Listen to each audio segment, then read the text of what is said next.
Okay, Purushottam Reddy గారు, ఇప్పుడు మచిలీపట్నం ఈ జనసేన దాడి, దీని మీద మీ విశ్లేషణ ఏంటి? మచిలీపట్నం మన సోషల్ మీడియాలో చూస్తున్నాము. ఇప్పుడు ఫిజికల్గా చేతిలోకి చట్టాన్ని తీసుకోవడం, దాన్ని సోషల్ మీడియాలో వచ్చేట్టుగా చేసుకోవడం, అది చాలా ప్రమాదకరం. అంటే ఆ ఘటనలో ఎవరు గాయపడ్డారు, ఎవరు తప్పు చేశారో చూడరు పవన్ గారు. ఎంటైర్ సమాజం దీన్ని వ్యతిరేకిస్తుంది. ఎప్పుడు కూడా కొన్ని ఘటనలు మీకు గుర్తుంటే, గతంలో ఒక సర్కిల్ ఇన్స్పెక్టర్ శ్రీకాళహస్తి ఎపిసోడ్ మీకు గుర్తుంటుంది అనుకుంటా. ఒక మహిళను హోటల్ కాడ కొట్టిన ఘటన టీవీలో పెద్ద ఎత్తున వైరల్ అయింది గతంలో వైసీపీ అధికారంలో ఉన్నప్పుడు. అంటే లోపలికి వెళ్తే ఆ మహిళది కూడా కొంత తప్పు ఉంది. అంజు యాదవ్ కొంత తప్పు కూడా ఉంది. ఎవరిది? శ్రీకాళహస్తిలో ఆ మహిళది కూడా తప్పున్నప్పుడు కూడా సొసైటీ అటు చూడలేదు. పైపెచ్చు ఆ తర్వాత వారిపైన యాక్షన్ కూడా తీసుకున్నారు. పవన్ కళ్యాణ్ గారు మీకు గుర్తుంటే జనసేన ఆయన్ని ఏదో చేసుకుంది, ఆయన వచ్చి ధర్నా గడ చేసిపోయాడు ఎస్పీ ఆఫీస్ కాడ తిరుపతి.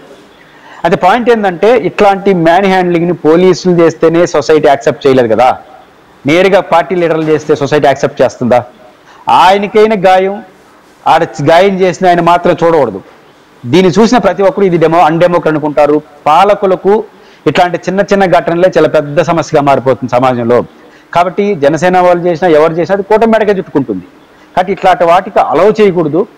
ఒకరు అలౌ జరిగిందంటే మాత్రం కఠినంగా చర్యలు తీసుకుంటేనే వాళ్ళకి న్యాయం జరగడం కాదు, అధికారంలో వాళ్ళకి పరువు పోకుండా ఉంటుంది, రాజకీయంగా ఇబ్బంది కాకుండా ఉంటుంది. కూడా ఆలోచిస్తే మంచిది.